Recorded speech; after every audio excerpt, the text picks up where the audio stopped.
On behalf of Clarity International and my colleague Lodewijk van Noort from Plain, I'd like to extend a very warm welcome to all of you. It's a real pleasure to be here today to talk about plain language, a topic we all care deeply about. Before we begin, I'd like to also take a moment to thank the European Commission and in particular the Directorate General for Translation. Your effort has been instrumental in making this event possible and supporting the broader movement of clear communication across Europe. We're truly grateful for your continued commitment. Okay, and to kick things off, hello everyone. Hallo allemaal. Welcome. To kick things off, I'd like to invite you to a short interactive moment, something light and fun to get everyone warmed up and involved. So we want you to answer a question on Slido. So please open your Slido app or use the QR code that you see now, because we want to know your answer on this question. If you had to explain plain language to a 10-year-old in one sentence, what would you say? So if you had to explain plain language to a 10-year-old in one sentence, what would you say? And at the end of our keynote, we'll ask one of our hosts, Anna and Miha, a big applause for them. We didn't applause for you. Yeah. Thank you. To share some of the most surprising, funny, or insightful answers with us. Because, let's face it, if a 10-year-old can understand it, we're on the right track. I leave you with Julie, and I'll come back later.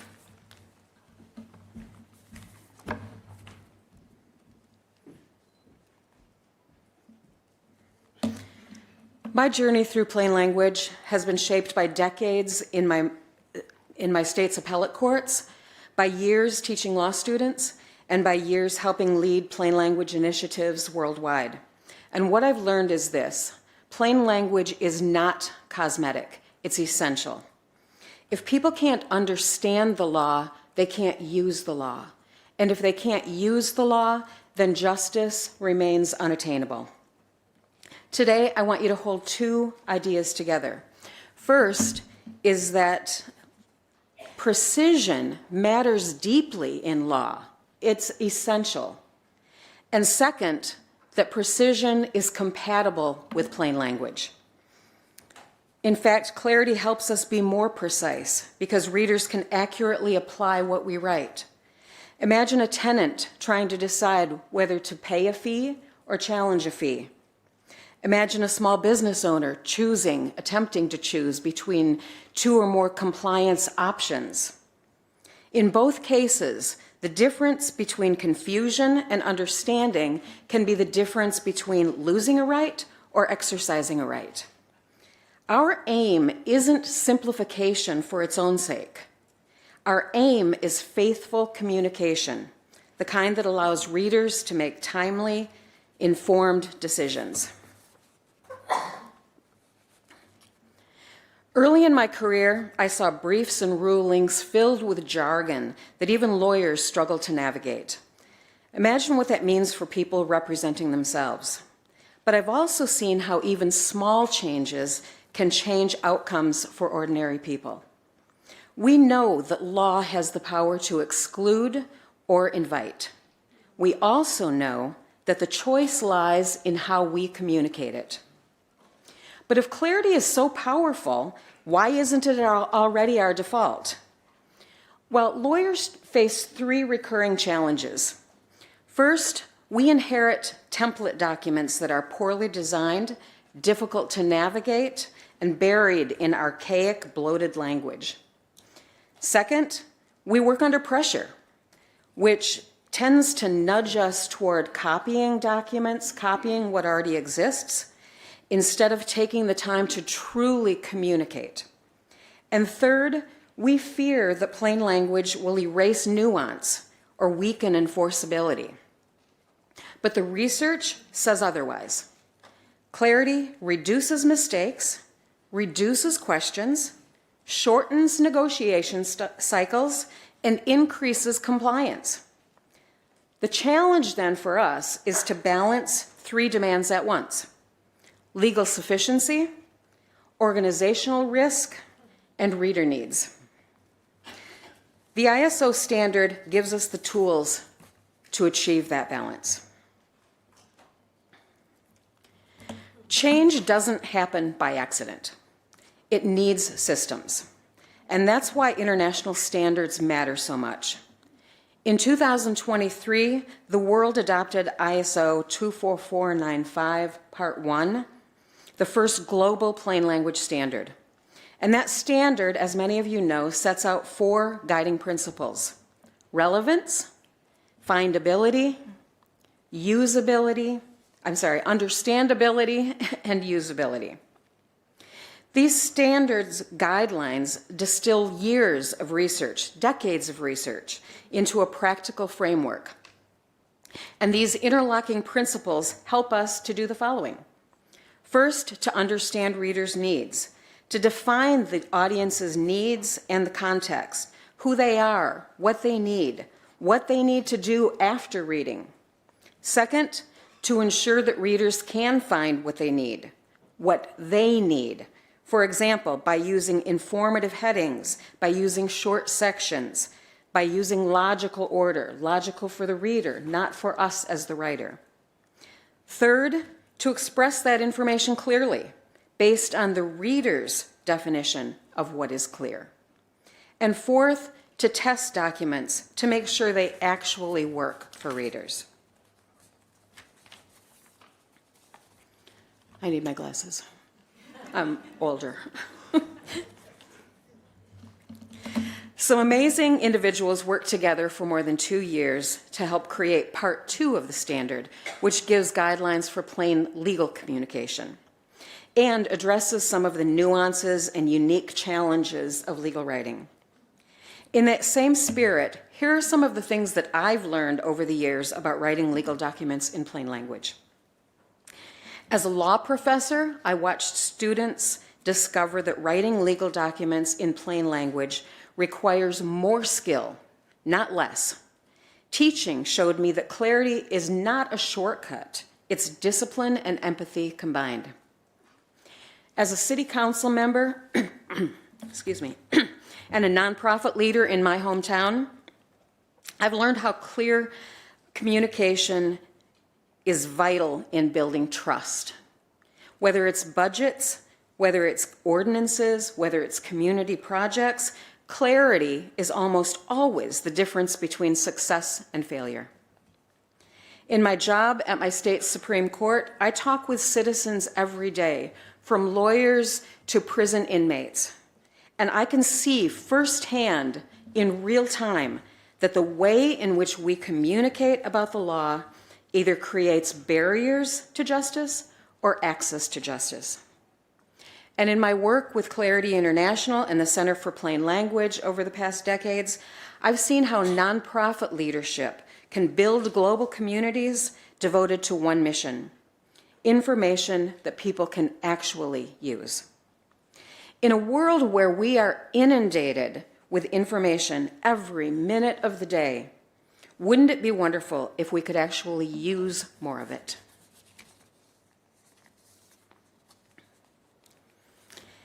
At its core, plain legal language is a service ethic. People facing legal issues are busy, they're stressed, they're anxious when they encounter legal documents. Clarity reduces that burden on the reader, and it builds trust, especially for people who have traditionally been excluded by complex systems. It also saves government, businesses, and the public time and money. It reduces back and forth. It accelerates approvals and other decisions. It reduces errors. In my job at the Michigan Supreme Court, as I said a few minutes ago, I take phone calls every day. And what we learn from those questions, we then put into our documents. We revise our documents. And I can see how clarity reduces the load on me as someone answering the phones fewer times for the same questions. For citizens and clients, it's also a mark of respect. We do the legal translation work so they don't have to. At a recent webinar for translators, I heard repeatedly that one of the best things writers can do is to put source documents into plain language.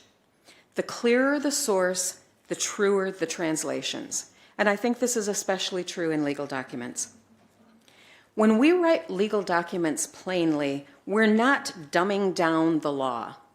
We're lifting up the reader. And that is professional service at its best. So, what's next? How do we ensure success? I believe we must design the law the way we design technology, with the user in mind. Internationally, governments are increasingly designing legislation with clarity as a priority. And courts are holding writers accountable for poorly drafted legal documents. Looking forward, I see 3 shifts that will shape plain language. First, government and industry leaders will increasingly demand clarity, but only if we keep pressure on. Second, technology will play an even larger role. We know this. But if we don't ensure that these systems are built on principles of clarity and accessibility, they will only deepen inequity. And third, AI drafting will continue to make research and first drafts faster. But AI will also magnify mediocrity. Our advantage as plain language practitioners will be in our judgment, fine-tuning AI-generated content to ensure that it's accurate, precise, and reader-focused. The next generation of lawyers, translators, and interpreters must see themselves not only as communicators, but as designers of justice. Imagine a world where people leave illegal interactions more confident than when they arrived. That's the next quarter century that we can build together, and it starts with your next draft. In closing, we must design law for all people, not just the lawyers and the privileged. Thank you.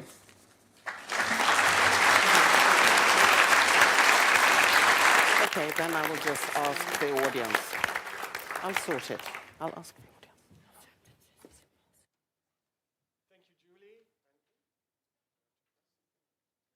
audience. Thank you, Julie. And hello, everyone, again. Good morning. I'm Lodewijk van Noort, the president of Plain. I live in Italy, but yes, I'm Dutch. So I try to bring both directness and good coffee to this stage. The coffee, okay. Now, let's discuss that in the break. Today I want to talk about plain language, not just as a writing style, but as a human right, a tool for inclusion, dignity, and participation, especially in a multilingual, multicultural context like the EU. Because in today's world, communication is no longer linear. It's dynamic, participatory, and omnidirectional. And as the Dutch professor in communication science, Betteke van Roeler, reminds us, communication is a continuous process of meaning-making.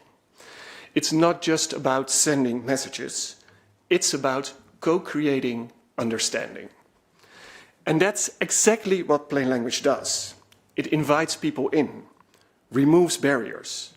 It builds bridges across languages, cultures, and institutions. Plain is a global network of professionals who believe everyone has the right to understandable communication. We're not language police, we are clarity advocates. Now, our vision is simple, a world where clear communication is the norm. And our mission is to support professionals in making that vision real. Brought this especially for the Dutch translators and interpreters.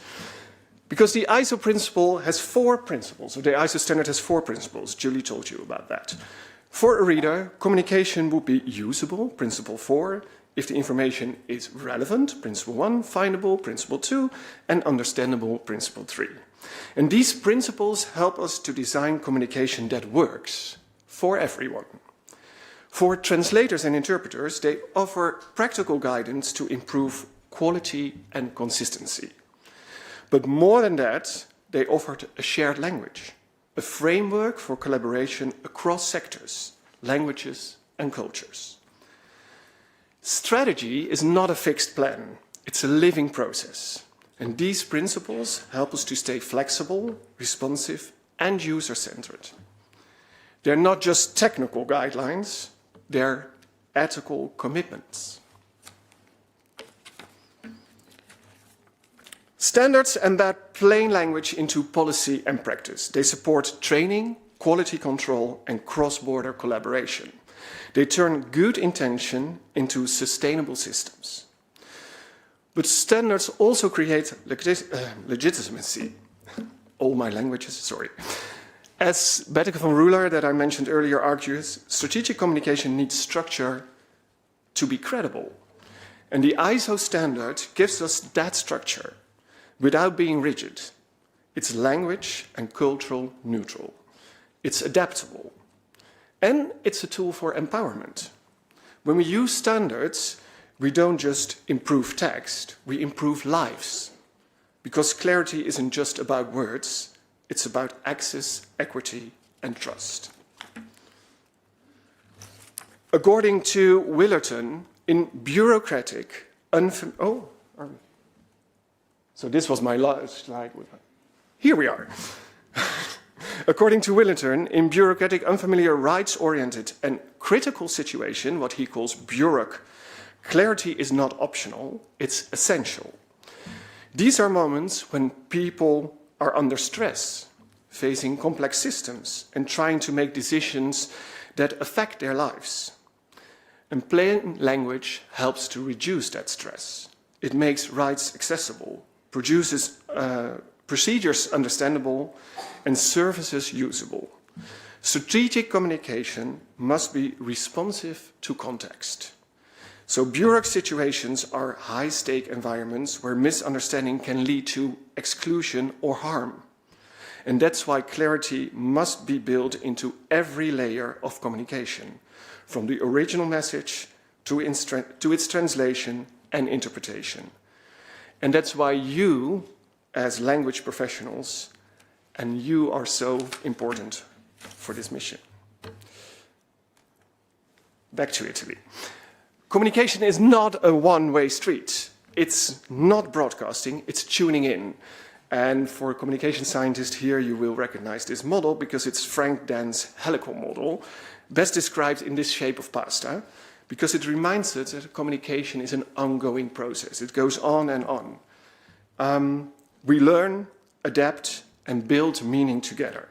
And some call this reflective communication. It's about listening, adjusting, and co-creating understanding. And our organizations are not neutral senders of information. They are actors in a public arena. And we must be aware of how our messages land, how they are interpreted, and how they shape relationships. And plain language supports this reflective process. It invites feedback, fosters dialogue, and builds trust. It's not just about simplifying, it's about connecting.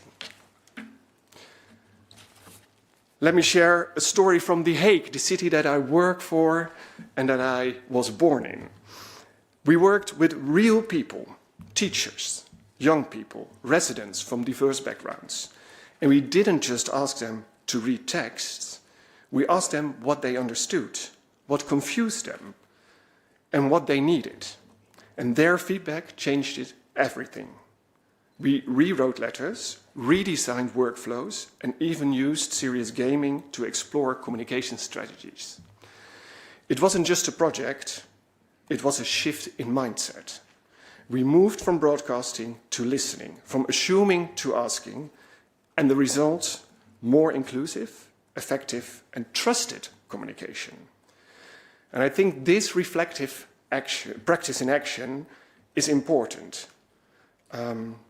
And it's everything I think an organization can learn from.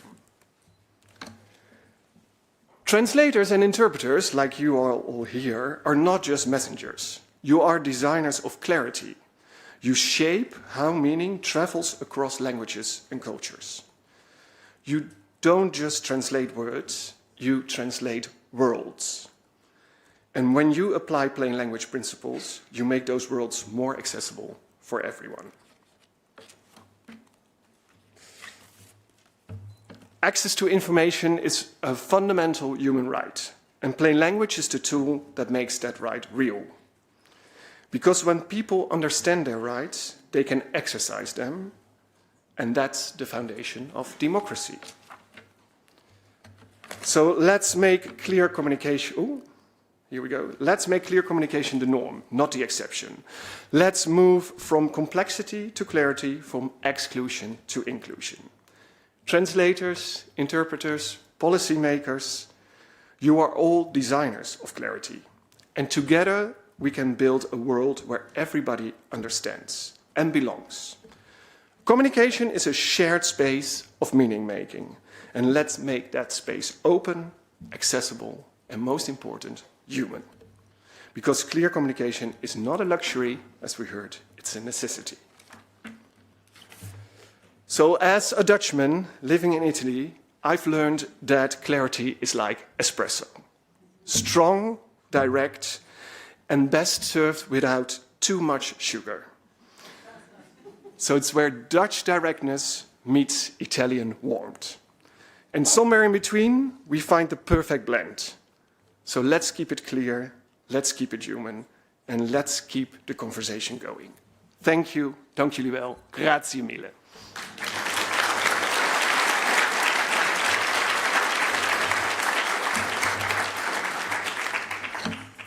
So let's go back to the question we asked at the beginning. Do we also already have results? Oh, yes. We've got lots of sentences. We can't share all of them, but we have a few favorites. A couple of you went to the children's movie Inside Out. Ooh. To explain to a 10-year-old, say, plain language is how Joy from Inside Out talks. Clear and to the point so everyone understands. And that came several times, actually. Yeah. So something that they can really relate to. So let's watch that movie then. Yeah, and then we're done. Relax, we just we're show done. it to everyone in our institutions and organizations, and we're done. In general, the word that comes up often is simple. And one of the propositions was plain language is when I talk to you and you understand without questions. Well, does that happen with a 10-year-old? I don't know. I have to check. Or another one, talk like how you tell your grandpa to use his iPhone. That is a good one, yeah. Oh, that's brilliant. And then we have one about chocolate. To say, I love chocolate, instead of cocoa butter-based bars amount to one of my favorite snacks. Yeah. And there's loads on there, so it's a long list. So thank you all, and also people online, yeah. Those are the comments that we were able to get through Slido. But there is a question, if you would be interested in answering. It's on Slido. I can see it. I hope you can display it there. There you go. Rephrasing laws in simpler words could imply interpreting or reducing the meaning of a word, as synonyms may not cover one-for-one the same meaning. How to not cross the border between plain language simplification and legislation interpretation. I leave that with you. That is a great question, and it comes up all the time, right? Here's how I explain it. When I told you earlier that we get phone calls every day from people, all walks of life, wanting to understand some legal concept, we're not allowed to give legal advice at the Michigan Supreme Court. Obviously, there's an ethical issue there.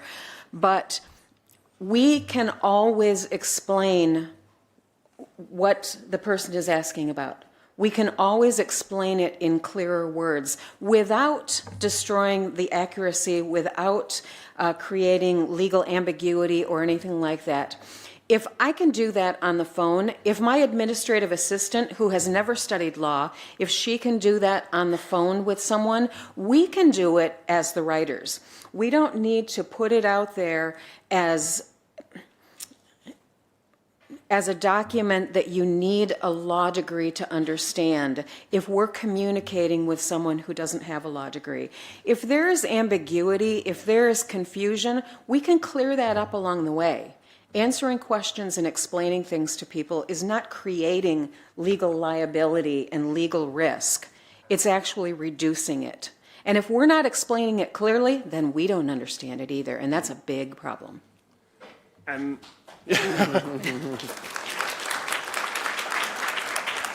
that also implies something that is a misunderstanding. Plain language is sometimes more language, using more words because you need to explain things. It's not always shorter.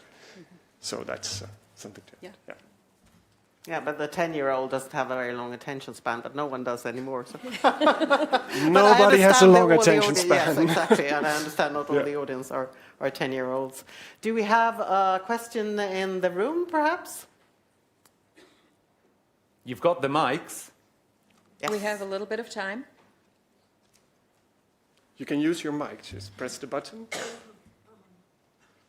I'll just talk loudly. I'm afraid that They people won't hear online you will not be online. able to hear you. Yeah. There you go. There. Thank you very much. Julie, when attorneys talk about the precision of legal language, perhaps I'm using the word interpret differently, but laws are interpreted differently by different attorneys for different reasons, particularly in court. When a judgment is made, it's made based on an interpretation of the law. So if legal language itself is available for interpretation, doesn't that eliminate that, which we've all heard 1,000 times, that legal language is precise? I think it does. I mean, the more precisely we can write about the law and what the expectations are from statutes, ordinances, all of that, the more precisely we can write about that, the more people will understand it. But that doesn't mean that we have to use legal jargon and the words that only lawyers understand. One of the big excuses, and I'll be honest about that, one of the big excuses that lawyers come up with is we can't change this horrible language because courts have interpreted this over years. Many, many courts have interpreted it to mean A, B, and C. And we don't want to risk this new language being interpreted differently. If the new language is clear, it won't need to be interpreted. The problem is we have volumes and volumes, mountains of court opinions that had to interpret language that was unclear and arguable, and we're trying to get rid of that. Did that answer your question? I believe we have another question there. Yes, actually, my question is about how do you balance the explanatory nature of clear language with, how to put it, with providing the same information in more words? Because clarity doesn't always mean using fewer words. No.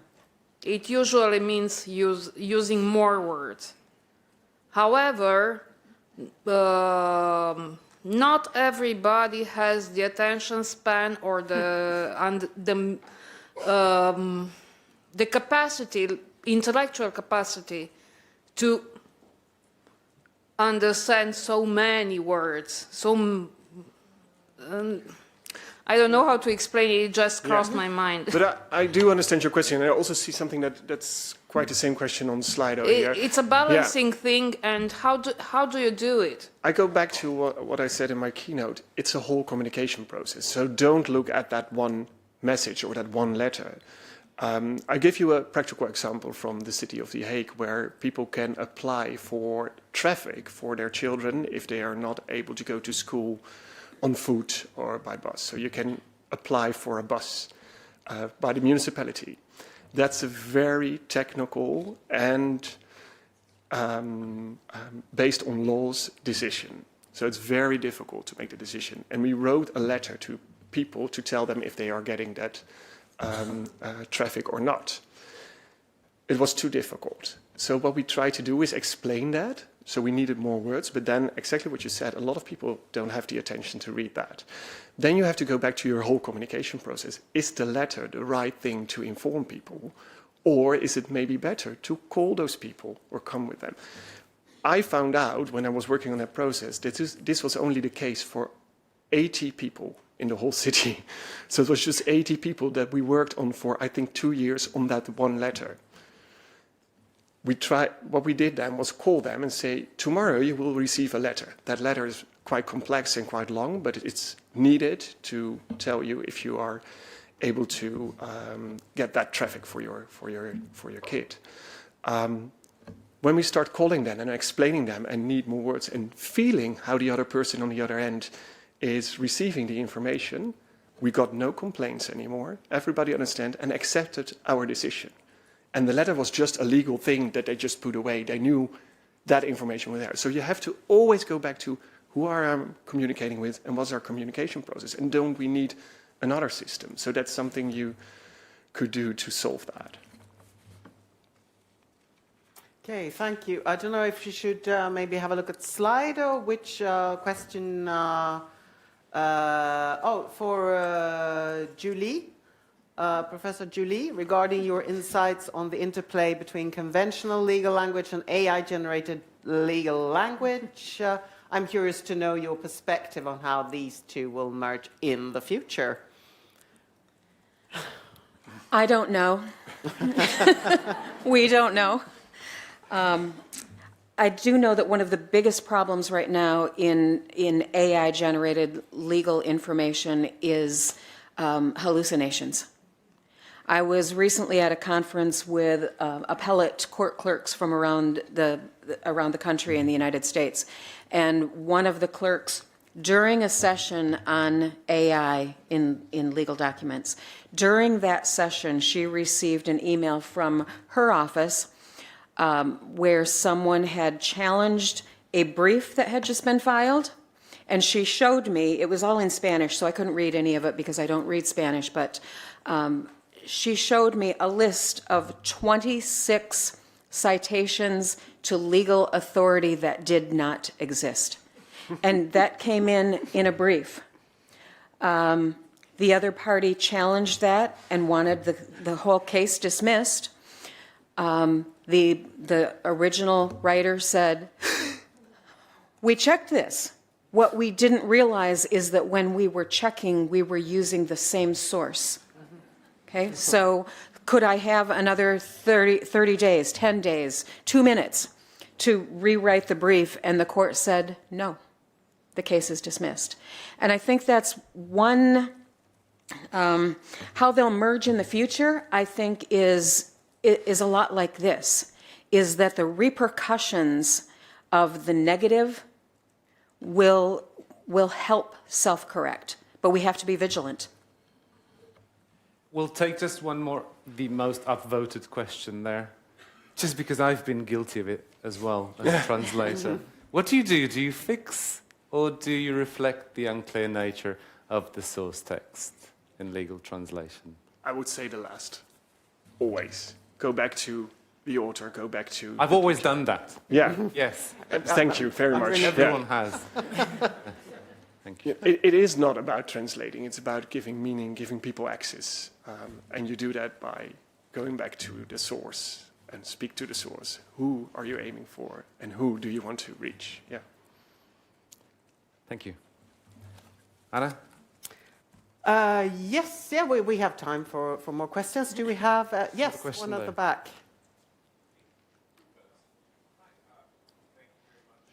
Can you just put on turn on the mic? We'll have time for another one as well. Okay. No. Nope. Sorry. That is. Now it's working. Yes. Oh, excellent. Thank you so much, Professor. I just had a really quick question because you stated that a major goal is to make legal writing accessible beyond just the privileged and those with legal training, where do you think are the key opportunities for intervention to start enacting a transition within the discipline of law towards more clear language? Having legal training in a common law system in the U.S., we're trained in Latin. We don't use plain language, and we're talking about certiorari. We're talking about writs of mandamus, and we also have a significant generational aspect in that, who's giving me my con law coursework in law school isn't just a generation ahead of me. It's actually like a more significant generational gap. And so I was kind of curious where exactly you see the most important areas for intervention to start making this move, both within common law, and then also it seems to me there's even more opportunities, within the civil law systems of Europe. I have 3 words for you. Res ipsa loquitur. This is one of the examples that I use about language that lawyers use. And I'm going to segue into sort of a related thing first, because I want to make this point. And that is, when you are communicating with people who are in your community, in your discourse community, you can use that language. They will understand that language. If I explain a legal concept that all lawyers know it as this small Latin term, I will confuse them by explaining it instead of using that Latin term. And I think that's one of the most important things I've ever learned about plain language is it illustrates the reader, the audience, is so important. But to answer your question, I think that the way that we make that change is the way that many, many law schools, at least in the United States, are doing it now, and that is by introducing plain legal language in first-year courses on legal writing and legal drafting. That's where I learned about plain language. I will admit I was an older, wiser law student when I started, 37 years old, and I fortunately ended up in a legal writing class with Professor Joseph Kimball. So he started us with plain language. You can communicate legal concepts in plain language, and I think that's where you start, and then as those generations start working their way through, they will push back, even when they are coerced into using more difficult language. Soon they will find their voice and power. And it is happening, because I know Raf van Ransbeek, you're in the audience here. Can you please raise your hand? He's doing those courses here in Belgium. So if you want to know more, you can talk to Raf about that. Yeah. Your turn. Yes. We've been talking, obviously, about plain language, and this applies to all languages and not just English. Maybe everybody's thinking English because we're speaking English at the moment. Lodewijk, I'm so sorry if I pronounced your name wrong. You said you live in Italy, so I'm sure you're very aware that messages, communication in Italian have a completely different form than they do in English. Very often very complicated and not very plain, even for the Italians themselves. So how universal are the principles of plain language? Because I get the impression that if you were suddenly to communicate in a different way, you might completely throw the Italian public. Let's put it that way. The principles are working in every language, so that's the most important thing. But there are cultural differences, and especially in Italy, when I do my tax, every Italian... Are there Italians in the... Yeah, of course, yeah. You know this. We have a person that's doing that for us because nobody gets it. So there's like one person. And we just accept that that is a difficult language that we have a person for that does all the things. So that's also a structure that you can involve. But yeah, you need to culturally adapt. The ISO standard is translated, but also localized. And I think it's important that we localize that standard in all those languages. And it's even different in different parts of the world where they speak English. So the UK has another culture than some of the other countries, like America. And what they did in Brazil, I know there are some people from Brazil here, they really looked into what's important in our country and how do we localize that. So to answer your question, the Italians need their own localized version of the ISO standard that works for them. Yeah. and that will help me to live there. So, thank you very much. Thank you. Julie and Lodewijk. It's time to continue the clear language debate. Yeah.